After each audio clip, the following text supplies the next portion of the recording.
Hey, it's Jamie Edwards, Hunting with Dad. I got some radio tests score sheet here for you. Before I get too far, I guess I haven't asked for this, but if you like any of my content, I would really appreciate a like and a subscribe. Trying to build a channel here. So anyways, let's just get down to the nitty-gritty of it, because that's what I'm about. I don't want a bunch of extra words that I don't need. I'm just going to get straight to this shootout. That's kind of the whole thing with my Hunting with Dad channel. We're going to do shootout here, putting different things against each other. That's what most people are looking for. You know, that's how I am.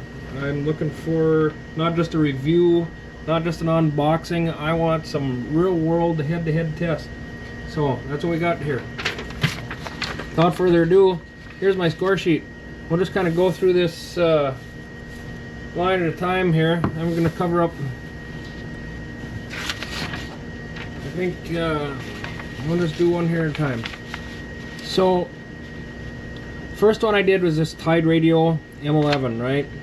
So I have a sheet of 10 things listed here, okay? And forgive me here while I guess I am not very organized right now. Growing pains, first time. Here's a piece of paper. Now I can cover this up. We can take a better look at this. So I just put a generic sheet here together. We're calling our whole testing phase here is going to be the Bonehill Creek Deer Shootout.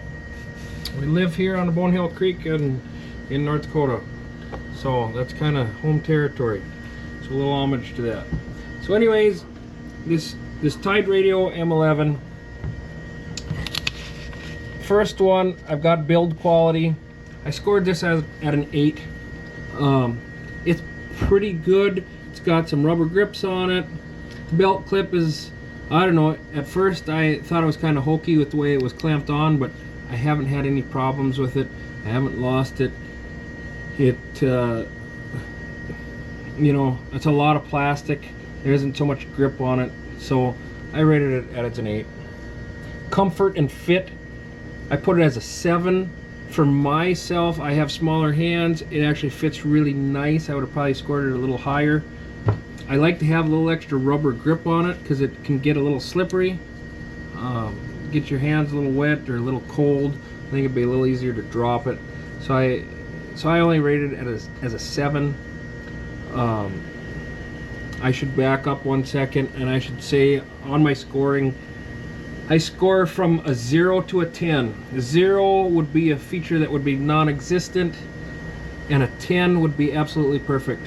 So in my world, a 10 is pretty much unattainable.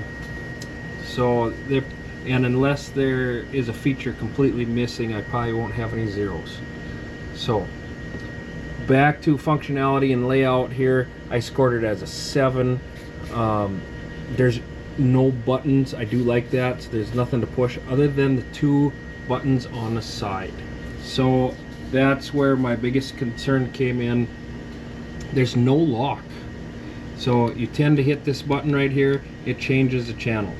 You might not even know it. So there's no button lock, which I don't like. Weight and mobility.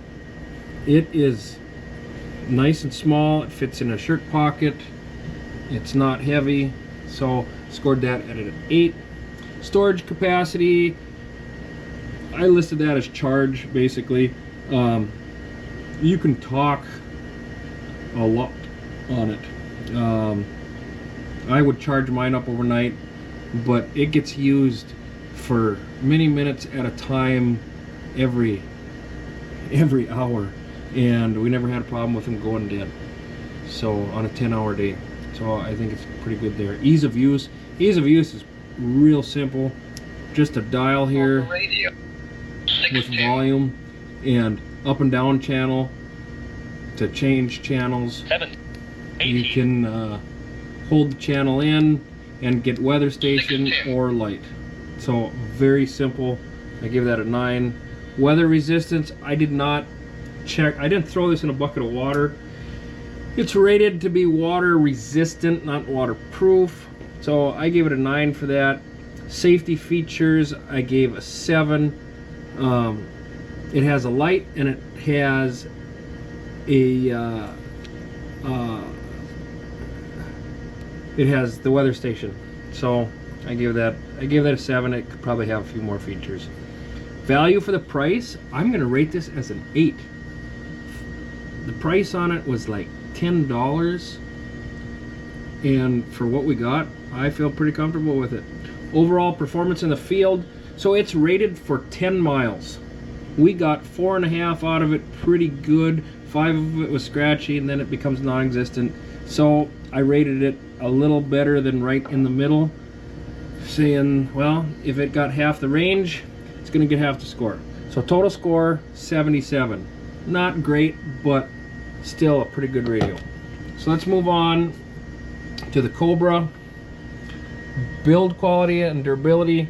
This one feels a little, it's definitely bigger, fits in your hand a little nicer. There are some rubber grips on it, so I scored it a little higher. I gave it a 9. It just feels like a little better radio. Comfort and fit, I scored this at the same. In my hands, it felt pretty good. I guess there's always room for improvement, but it's not bad. Functionality and layout. There's a lot of buttons, but they are pretty close, easy within thumb reach. Weight and mobility. I scored this as a 6 because it is really big radio. It's not like old school huge, but it's still physically a bulky radio. Storage and charge, pretty much the same thing. I gave it an 8. Ease of use, I gave this a 7. So there's a lot more functions on this, a lot more confusing things depending on if you're savvy in technology or not. So I gave it a 7 because there's a lot of things. Scan, and you can watch the 3 channels and just lots of stuff. Weather resistance, I gave it a 9. You're supposed to be able to, it's supposed to float. I did not test this out. It's supposed to be submerged for a half hour without any problems. Safety features, again, it's got a light and it's got weather channel. Value for the price, I rated this at a 7. Volume is not great on this radio. It seems like when you turn it up, the beeps from the button pushes got louder, but it really didn't give you very good volume. Where the TidRadio, you were almost turning it down. That and the size of the buttons, you know, you got to get it one finger, because this is the light and this is your mic, and the button could be a little bigger. So that's why I rated it where I did. But here's probably the biggest one.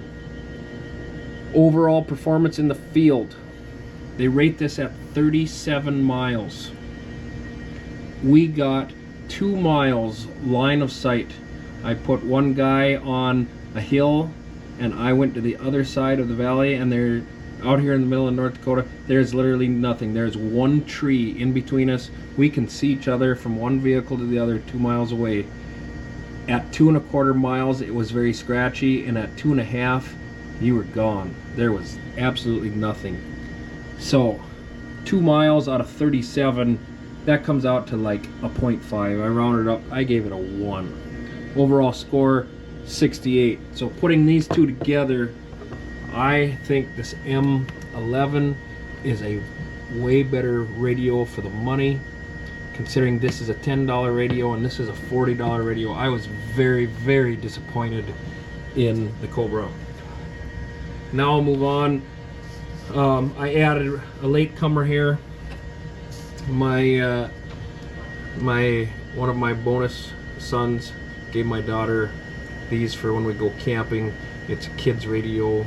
At least that's how Amazon markets. It's called an Inspireyes, and this happens to be a GL 568 model. I did a kind of a quick review on it. You can check that out. But here's how it scored up against the other two. Build quality, durability, I gave it a 7. It's all plastic. There's not much for rubber. It just feels plasticky. You know, it's light, it's small, so it's close. Physically, it's about the same size here as the TidRadio, a little different shape. But it just feels like a cheaper radio, and it is. This is like a $750. Not like this one is high quality, that $10, but it just feels better. It feels cheap. Comfort and fit, I also gave it a 7, just like the other. It tends to fit real nice in your hand, so that's okay with me. Functionality and layout, I actually gave it an 8, which scored better than the other two. It's just got 3 buttons. There's a menu button, there's an up and down volume, there's a lock, it will even scroll channels, but we'll get to that, and there's the light. Weight and mobility, I gave it an 8. It's small, easy to carry in the pocket, it's not big and bulky. Storage and charge capacity, same thing. This has a USB-C, so I give it the same rating as the others. We can talk on these quite a bit. Ease of use, I gave it an 8. It's just a little more complex than turning it on with the TidRadio, but not as many buttons and not as many functions as a Cobra. So I gave it an 8 for ease of use. Weather resistance, yeah, it's not rated for anything. So I gave it a 2. I have a hard time giving a 1 or a 0 score. 0 is basically if it's non-existent, so I gave it a 2. Safety features, again, I also gave it a 2 here. It only has a light, no weather station. It does scroll channels, but you know, it's not really designed that way. Value for the price, so like I said, this is an $8 radio versus the Cobra at 40 and the TidRadio at 10. So I scored this as a 7. Actually, for what you get for the price is actually pretty good. Overall performance in the field, this is a big one. Like I said, it claims 3 miles of range on it, and we were getting 1.5 miles. So that's a 50%. So that's about where I scored it. I scored it at a 6, just like the TidRadio. So we have a final score of a 63 on this one, which you know, it has more privacy channels than just the 22. It's closer to what the Cobra has. The biggest thing is it's not weather resistant, and there's only a light on it. If that's all you care about, and you're only looking to go, you know, 1 mile or so pretty comfortably, hey, you know what? It's a nice little radio to have, and it's definitely great for the kids. And if you're going camping and you got one camper on one side of the park and one on the other side, I think it'll be fine. Just got to find the right series of channels. So here's how we stacked up again. TidRadio at a 77, Cobra at a 68, and the inspireyes at a 63. So hope this review and